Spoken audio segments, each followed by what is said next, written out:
look a little plastic? Well, it's because they are. I took them from the set of my last film, Vampire Island 2.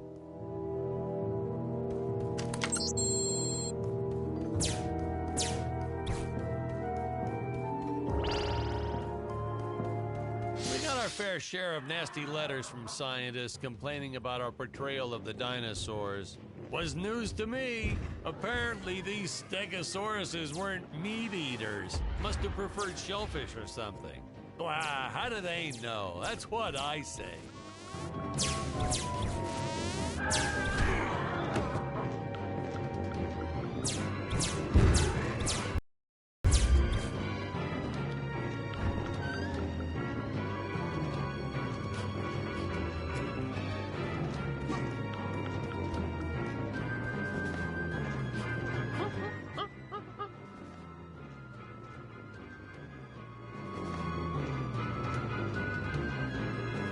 As usual, the local population is defenseless. That's where our hero steps in and saves the day.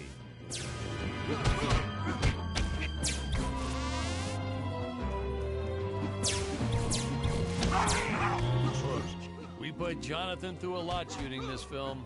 He wasn't the best actor, especially when reacting to getting hit. He's what you call a flincher. So I told the stuntman to really just go to town on it. It's the only way to get an honest performance sometimes. Our props master tried to make the weapons soft, but there's only so much you can do. Lucky for us, Dick's entire body was covered in that spacesuit. That thing was a lifesaver when it came to hiding bruises.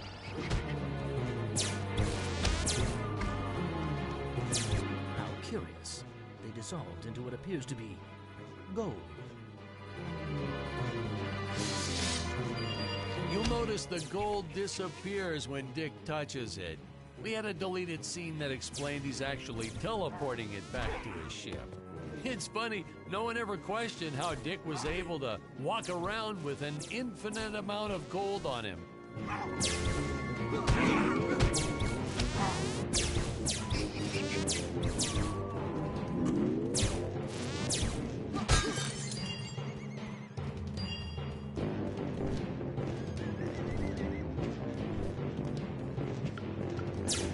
We had to redo these shots. Our first attempt was kind of a disaster. We tried using real apes, thought it'd cut down on the costume budget a bit. But have you ever tried working with apes? They are the worst actors ever. They don't sit still for a moment, and the second you take your eyes off of them, they're flinging their feces all over the place. Jonathan refused to work with them after he got, well, let's just say that he had to take more than a couple of showers one day. You know, you never forget the smell of monkey poo. We steam cleaned the studio top to bottom. Still never got rid of it entirely. All through the rest of the shot, we kept finding those little surprises hiding inside various props. Boy, were those the days.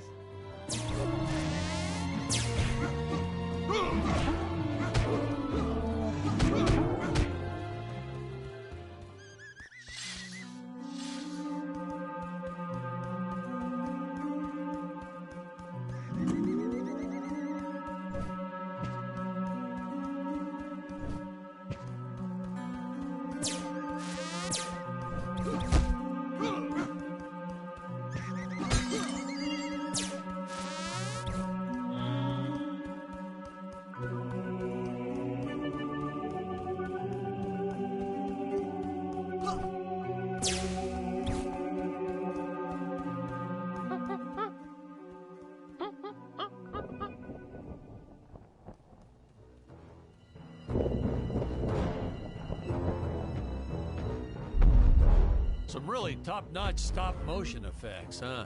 Unfortunately, we skimped on the Dick Starspeed puppet a little.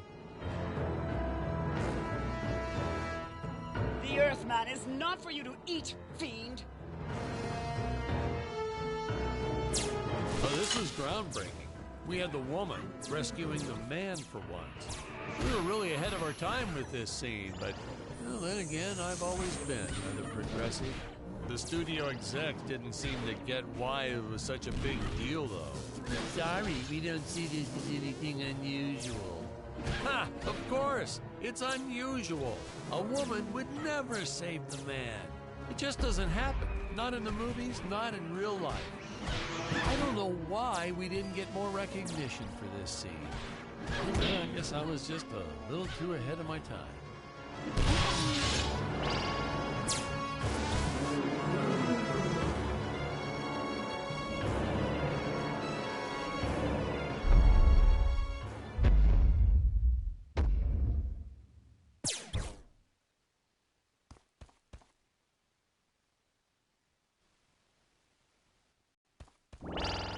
Thank you for saving me, strange woman. What is your name? I am the magnificent Scarlet Nova.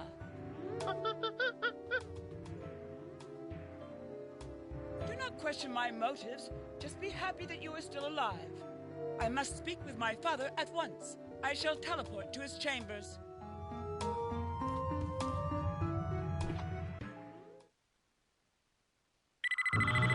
Huh?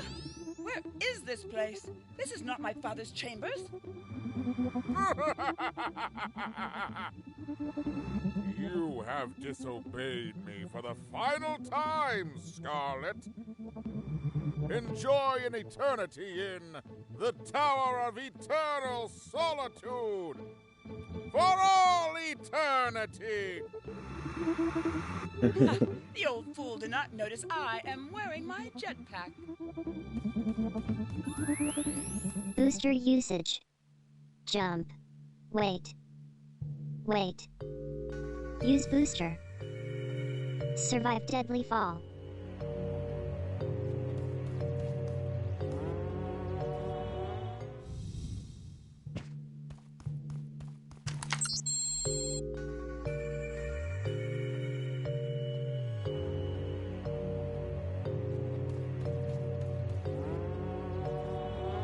Scarlet didn't quite realize she needed to shoot those energy orbs down below. Keep in mind, Stacy was doing this on a soundstage, okay?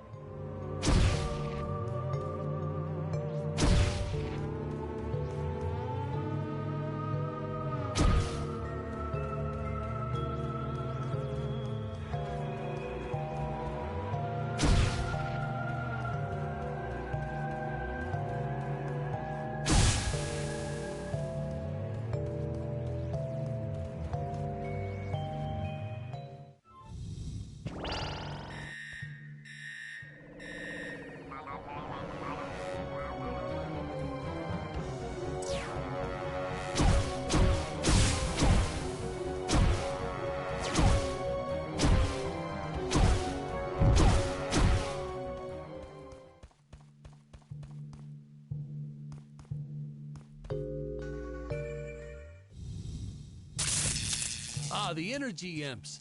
Such a neat effect. We had to paint each movement frame by frame and superimpose it into live footage. We were pulling all-nighters for weeks. Well, when I said we, I meant the artists.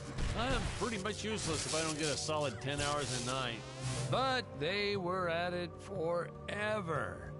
They had to redo it all because I accidentally told them red instead of blue the first time.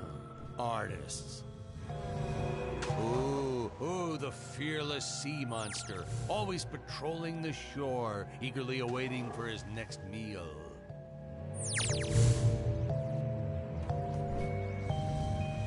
I designed this creature to reflect the human condition. Always hungry, never satisfied. The bottomless pit of the beast's stomach. I don't know, you say stuff like that in interviews and your film always wins awards. I shall only be able to utilize the ones I activate manually.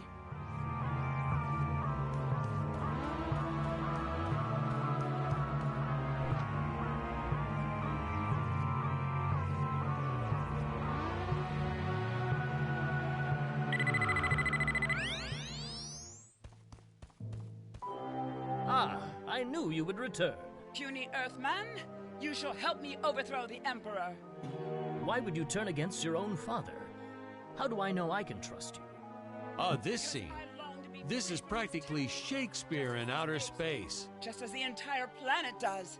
And, huh? Patrick, what's wrong with the video? Sorry, sir. Technical problems. Darn it, we're missing some really good writing here. There. Sorry about that. Well, we just passed right by her big scene. Basically, they agree to work together, but one must stay behind in the sleep chamber at all times. Should I rewind? Never mind. I'll continue from here.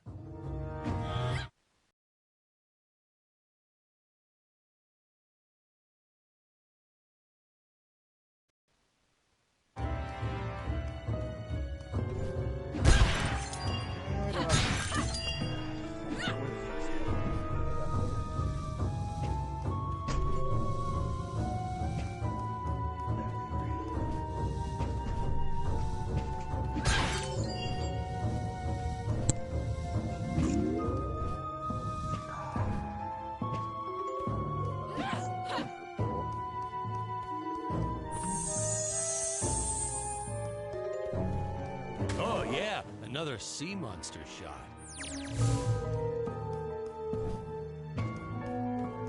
This game is fun. Right from the start, our budget was a little tight, even by standards back then. To make do, Tony shot a couple scenes in black and white. Originally, he intended to use it for flashbacks, but then I had to break it to him. Our film doesn't have flashbacks. We almost made it a silent film just to cut costs.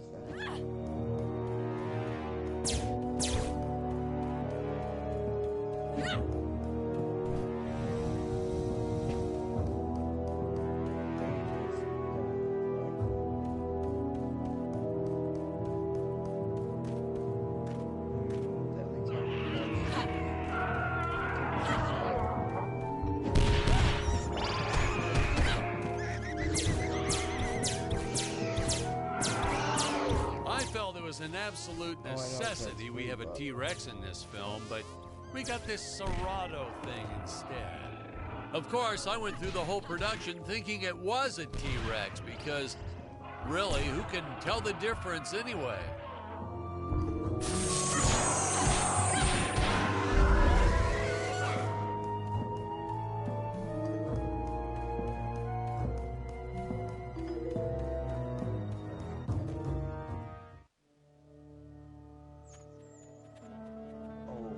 It would appear that now is the time for us to climb the Deadly Tower of Monsters.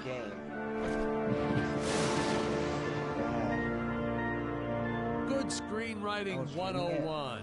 Always announce the title within the film itself. How else are you going to let the audience know your heroes really mean business? Now, that weapon, it's just an electric shaver, but, you know, I bet you'd never guess it was, would you? They look so futuristic.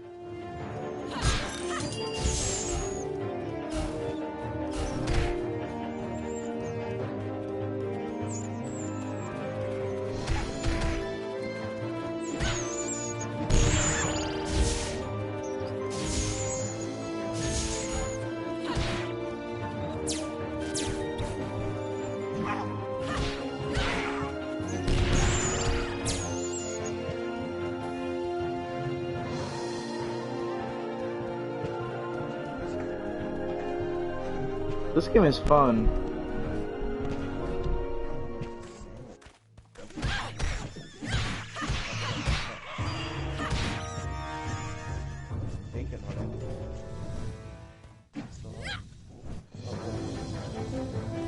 What are you talking about, bacon? I could have made use of that one at some of our meetings with the studio.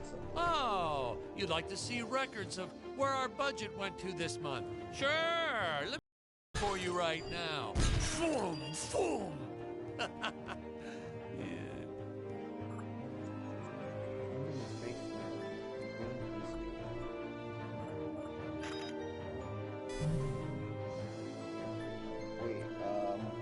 Infinite Warfare already came out? No, it's coming out tomorrow. Unfortunately, those meetings ended in a much different way.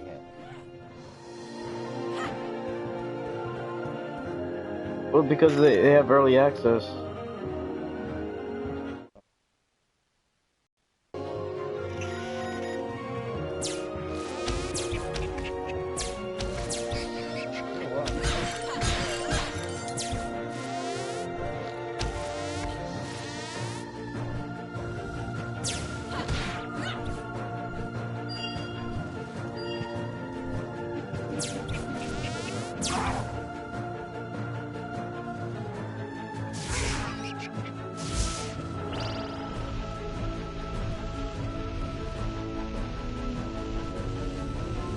I know a taxidermist who helped us out with these bat creatures for real cheap. And he's not good. He's kind of sloppy if you want to know the truth. What? But that's the best part. A sloppy bat looks scarier. Oh, but you gotta sew up that sphincter. Just trust me on that one.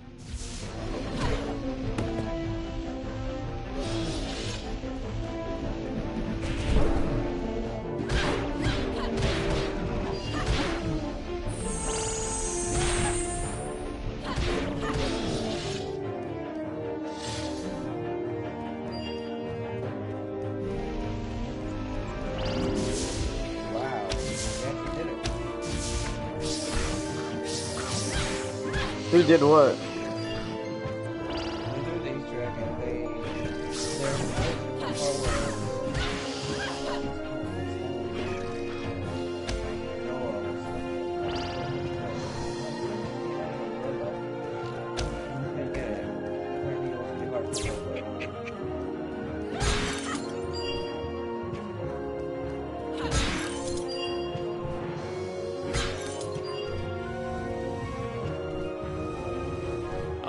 The squids. Some board member had these nephews who really wanted to be in the films. They made me cast them as squids. Whatever happened to artistic integrity? If you're going to cast a role not on merit, at least let it be a hot female role.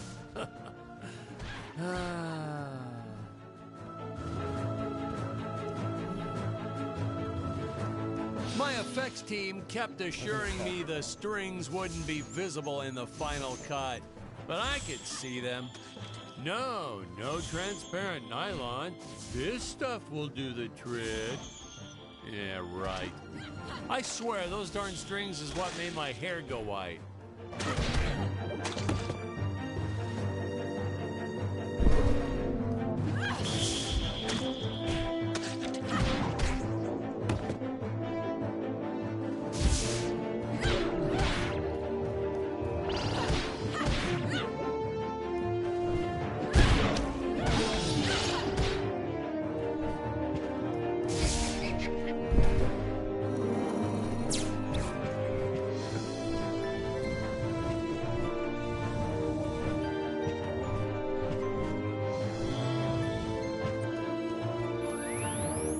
Teleport usage. Jump. While in the air, use teleport. Quickly return to upper floor.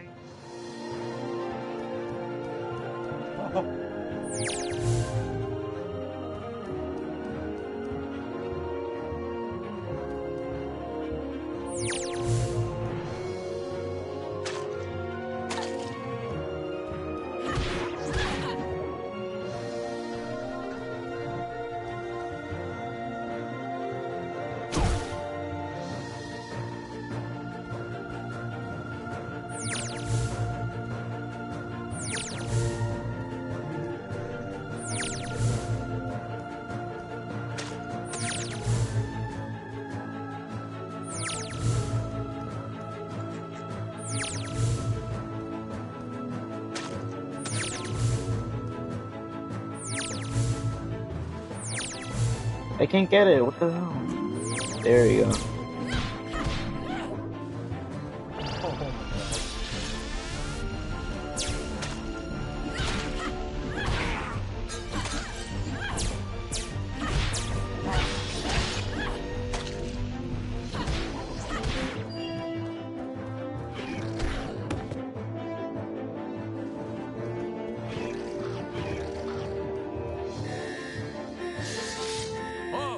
don't want to miss a single minute of this scene. The nuclear ants. Hey, we need to remind the audience our heroes are climbing a tower, so I needed something that would stick to walls. Originally, we had these web-footed what-have-yous. Not very scary. And then I left some cake out in my trailer, and it was crawling with ants in the morning. And that's when it hit me. What is the most obnoxious thing in the world?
Oh no! This head belonged to my co-pilot robot. He was the most loyal companion in the galaxy. Dick. Malfunction. Dick. Malfunction. Dick These malfunction. Gregorians will pay dearly for this, my friend. Now, what's a space adventure film without a trusty robot sidekick, huh? Am I right? In the original draft, we had Dick and Scarlet team up with an alien from the planet's surface. You know the type, pointy ears, wise and emotionless. But then we came to our senses and realized that a giant tin can robot's way cooler. Besides, everybody was doing the alien thing back then. You know me, I'd rather be a trailblazer.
The insurance company made us install those safety guards after our actors fell off the set one too many times. Granted, they kept falling off even with the rails, but thanks to how the contract was laid out, we were no longer liable for their injuries.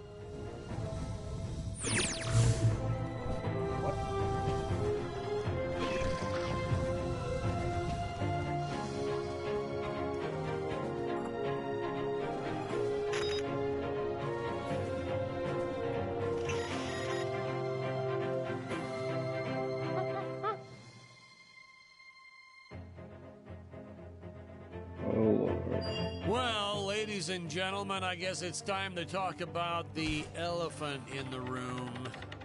Why on earth does this crazy film have title cards on screen when people are talking? You're thinking that, aren't you? I know you are. I would be too. Well, we had thought about making it a silent film. Oh, well, I'm dead. Hey, now what's going on? This isn't the right cut. Sorry, sir. These must be unused scenes for the DVD extras. I don't know how I mixed them up. We'll go back and record that part again. Using the right scenes, I suppose. I like that. Don't tell me I lose something if I die. That would suck.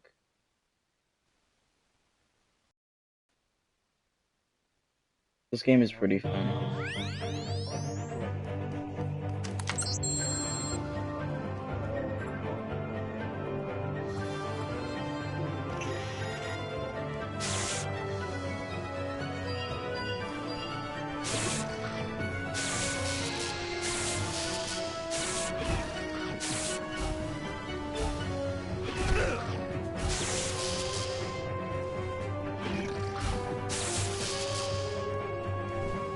The insurance company made us install those safety guards after our actors fell off the set one too many times.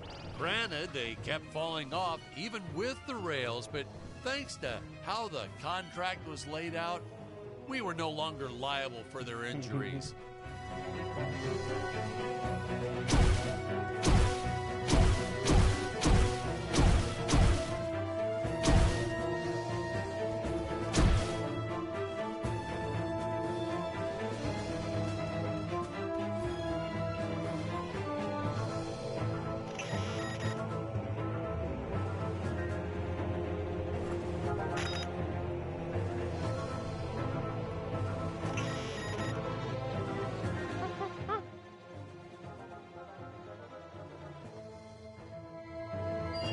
Well, ladies and gentlemen, I guess it's time to talk about the elephant in the room. Why on earth does this crazy film have title cards on screen when people are talking? You're thinking that. I know you are. I would be too. Well, we had thought about making it a silent film at one point, so we shot a lot of scenes up close like this, with the dialogue written out for the audience to read. Well, when we swapped over to making a talkie, well, we just decided to keep on going rather than reshooting all those scenes.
Oh, no, Patrick!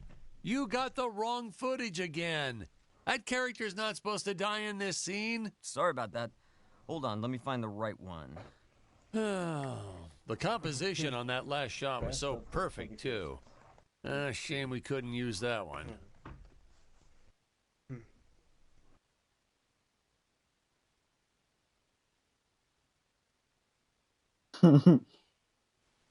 So every time I die, the guy